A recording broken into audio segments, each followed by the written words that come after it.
Hello and welcome to day 4 of word wave, जहां आप सीखते हो रोज एक नया इंग्लिश वर्ड ताकि आप इंग्लिश कॉन्फिडेंटली बात कर सको। मैं हूं आपकी इंग्लिश टीचर अनन्या। आपकी स्क्रीन पर 4 इमेजेस है। इन इमेजेस को देखकर आपके दिमाग में कौन से वर्ड्स आते हैं? शायद स्वीट, शायद क्यूट, लवली, या फिर अट्रैक्टिव या हैंडसम, राइट? पर ये सारे ना बेसिक वर्ड्स है और इन्हें यूज करना आप बंद करो। इन सारे वर्ड्स की जगह आप एक वर्ड यूज कर सकते हो और वो है विनसम।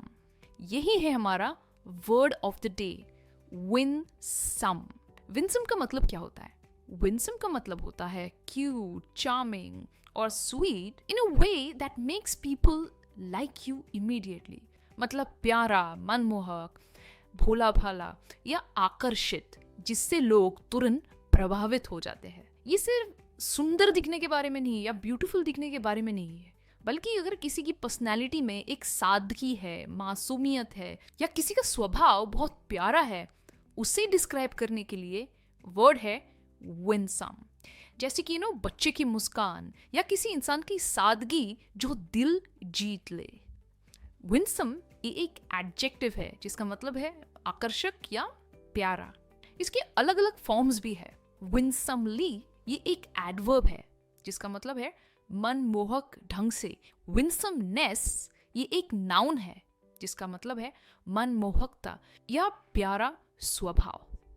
तो आज हमने विनसम के 2 और फॉर्म्स सीखे, विनसम, विनसमली और विनसमनेस। अभी इन तीनों फॉर्म्स के साथ हम सेंटेंसेस बनाते हैं। सबसे पहले winsome as an adjective. She has a winsome smile that lights up the room. उसकी प्यारी मुस्कान कमरे को रोशन कर देती है। His winsome personality made him popular among his colleagues. उसके प्यारे स्वभाव ने उसे अपने कॉलीग्स के बीच लोकप्रिय बना दिया। अब देखते हैं winsomely, जो एक एडवर्ब है। She spoke so winsomely that everyone agreed with her.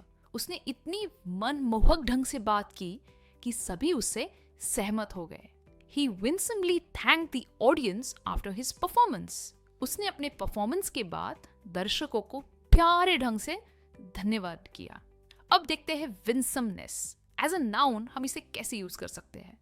The actress is admired for her natural winsomeness.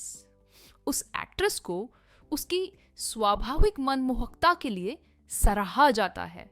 His winsomeness hides his inner struggles. उसकी प्यारी छवि उसके अंदर के संघर्षों को छुपा देती है। कितना बढ़िया सेंटेंस है ये। एक और देखते हैं।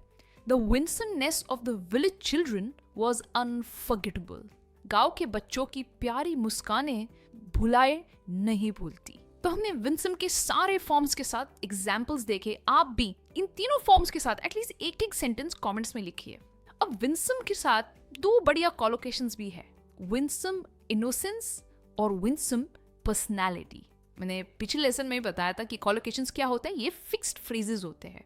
सबसे पहले देखते हैं विनसम इनोसेंस। इसका मतलब है भोलेपन का आकर्षण, यानी आप किसी के भोलेपन से आकर्षित हो जाते हो।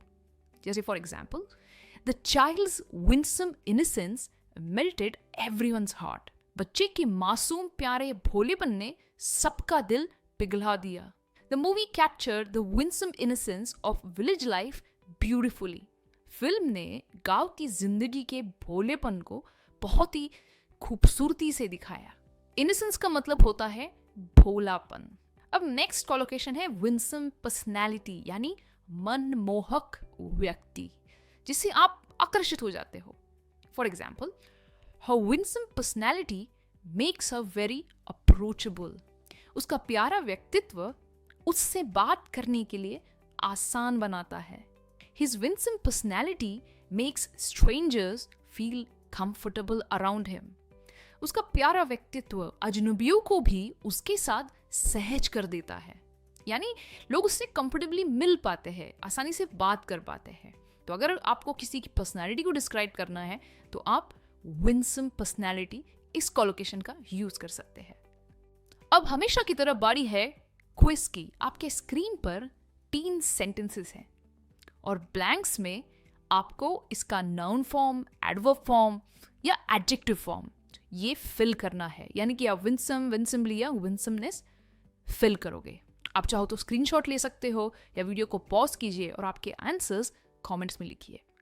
मैं उम्मीद करती हूँ कि ये सीरीज आपको पसंद आ रही है और आप रोज नए इंग्लिश के वर्ड्स सीख रहे हो। पर इसे सिर्फ सीखिए मत, इन सारे वर्ड्स को आपकी एवरीडे कॉन्वर्सेशन में भी यूज कीजिए। मैं आपसे मिलूंगी इस लेसन सीरीज के नेक्स्ट पार्ट में। तब तक as usual keep learning and keep practising English. Bye for now.